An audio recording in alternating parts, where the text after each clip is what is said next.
Hello everybody, my name is Ziggy, and I'm here with something a little bit different today.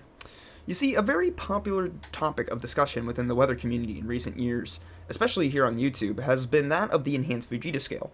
Otherwise known as the EF scale, this is the system that the National Weather Service uses to rate tornado damage. Many popular weather YouTubers have already weighed in on this topic, so I think I'm going to save that one for another day.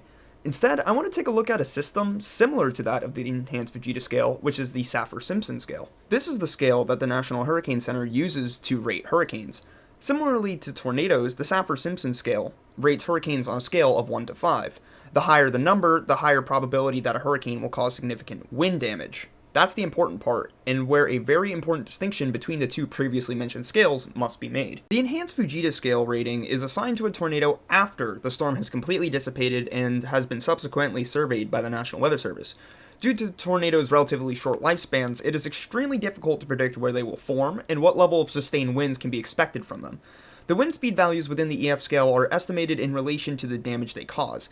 For example, if a tornado strikes a neighborhood and it blows a few trash cans down the street, maybe tore a few roof shingles off, broke some tree branches, the National Weather Service would likely determine this to be an EF0 or an EF1 tornado. These are signs of a weak to a moderately strong tornado.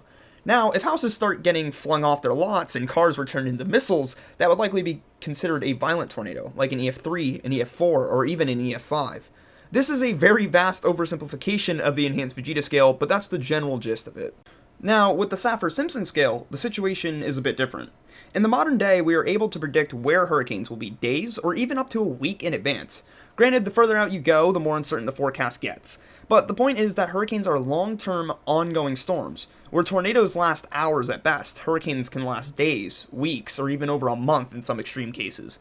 This means there is a lot more time to get consistent data on the storm. We have satellites, weather buoys, the hurricane hunters that fly out into hurricanes to drop off meteorological equipment like sonars. Simply, we're able to gather a lot more information due to the duration of tropical systems. This is why it is extremely important that the rating assigned to a hurricane accurately depicts the expected threat. This is a rating for an ongoing event, one that can and likely will impact lives. Before I get to giving my opinion on the current iteration of the Saffir-Simpson Scale, I of course have to state I am not a meteorologist. I have not studied weather for most of my life, at least not professionally. I'm not trying to claim that I know better than anyone that works for the National Weather Service, the National Hurricane Center, or NOAA, or anything like that. This is simply my opinion from an outsider's perspective, one that, like many of those employees who work at those agencies, have experienced numerous hurricanes. And I do think the public has a right to weigh in on this sort of thing, especially since these are all government agencies. Whether they listen or not, that's not up to me to decide. Anyway, now that I got the weather weenies off my back, let's get into the meat of the video. As mentioned, in its current iteration, the Saffir-Simpson Scale is purely based on wind, and that is going to be where my criticism lies. It turns out that it didn't always used to be that way, so let's learn a little bit more about the Simpson Scale. The Saffir-Simpson Scale was developed by a pair of men in 1971, one Herbert Saffir, who was a structural engineer, and the second man, meteorologist Robert Simpson, the National Hurricane Center director at the time. The scale was inspired by the Richter magnitude scale, which is used to measure the strength of earthquakes. The main idea of this new scale was to effectively communicate the threat of an oncoming hurricane. By the time the scale was handed over to the National Hurricane Center, a hurricane's rating was decided on a multitude of factors, these including wind speed, storm surge, and flooding. This seems like a good idea, as hurricanes pose a variety of threats, not just the wind speed. Then, for some reason, the National Hurricane Center argued for the removal of the quote-unquote scientifically inaccurate information. This inaccurate information being the idea of including any factors other than wind in the determination of a hurricane's rating on the Saffir-Simpson scale. They cited numerous 2000s hurricanes, including Charley and Hurricane Katrina, which, if there was ever a storm to show why storm surge is easily the deadliest and most devastating part of a hurricane, it was Katrina. Personally, I think that was a massive lapse in judgment on the part of the National Hurricane Center. Then, throughout the 2010s, just a few years after this change, multiple studies showed that upwards of half of all of the deaths from hurricanes come from storm surge. Furthermore, a 2021 article from the Weather Channel that sources those same reports previously mentioned points out that a whopping 88% of all hurricane deaths come from water-related events such as high surf, storm surge, and flooding caused by rainfall. This seems to be a pretty clear-cut reason as to why these factors should be considered when rating a hurricane's potential threat. After all, if a hurricane's biggest threat is storm surge, why would you focus exclusively on the wind? There are multiple recent examples of hurricanes causing major devastation without the wind being the strongest factor. In 2017, Hurricane Harvey devastated southern Texas, bringing over 60 inches of rain. That's over 5 feet. That's taller than some people. I think this is a great example as to the mixed messaging that sometimes is given related to hurricanes. Well, what do I mean by that? Well, the common notion is that hurricanes weaken rapidly upon landfall, right? Well, when you measure solely by the wind speed, or the max wind speed, and internal pressure, that is true. Yes, storms do begin to weaken as they move inland and they start to get less organized. But that does not mean that the threat is gone. If said storm is still dumping feet of rain, that is absolutely still a life-threatening situation, and rating-wise, that should be treated as a major component of, that hurricane's overall strength. In 2020, Hurricane Laura was tagged with the ominous warning of having unsurvivable storm surge by the National Hurricane Center. Some areas were forecast to see storm surge inundation of 15 to 20 feet, which is just absolute madness. That could easily sweep away one-story buildings in an instant. Thankfully, the worst of Laura's storm surge impacted mainly rural swampland in Louisiana, rather than majorly populated areas. However, a storm foot of 18 feet was still reported by the National Hurricane Center. While Laura thankfully spared many people, we should not lose sight of this event simply because of a low death count. This could have very easily went so much worse. Okay, so what do we make of all this? Well, me personally, I think it would be in the National Hurricane Center's best interest to re-examine the removal of non-wind related events from the consideration of a Saffir-Simpson Scale rating. I think including all factors as at least consideration is the right move here. That's wind speed, internal pressure, flooding rainfall potential, storm surge, high wave potential, and maybe even tornado potential. In a sense, I do understand why it was simplified down to just wind speed. 5 or 6 factors playing into one rating is a lot to juggle. However, maybe there's a middle ground to be had.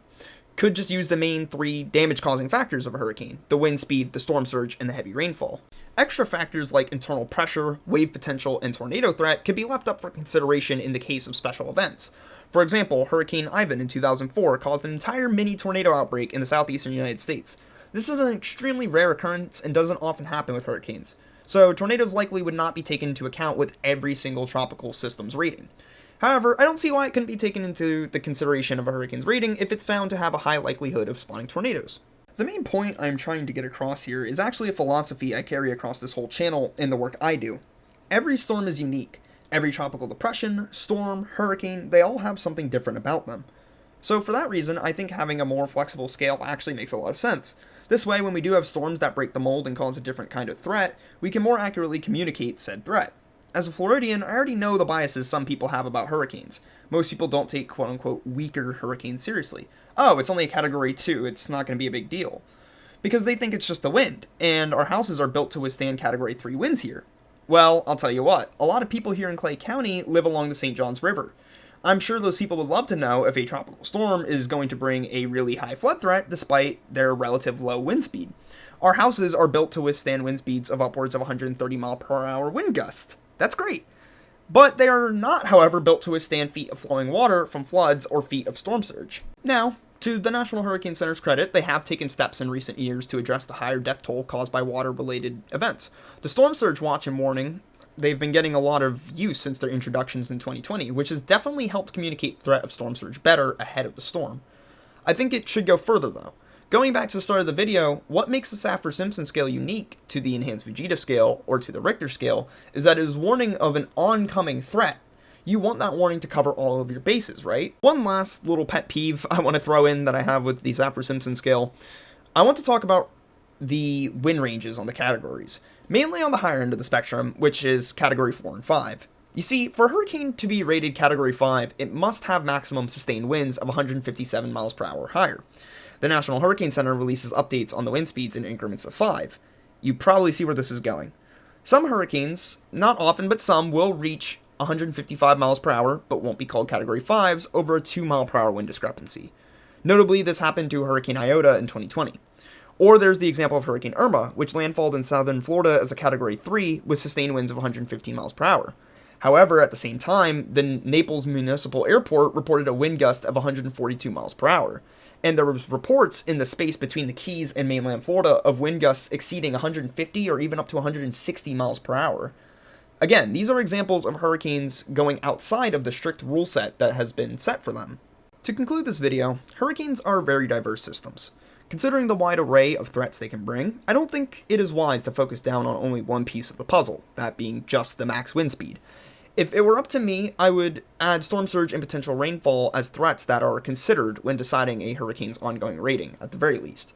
But what do you think? Does Does the Saffir-Simpson Scale need a rework? Let me know your thoughts down below. Do you have any interesting stories about a hurricane or a time where a hurricane's threat didn't really seem to match up to its rating that they were providing? Tell me that as well. I hope to see y'all next time, and please stay safe out there.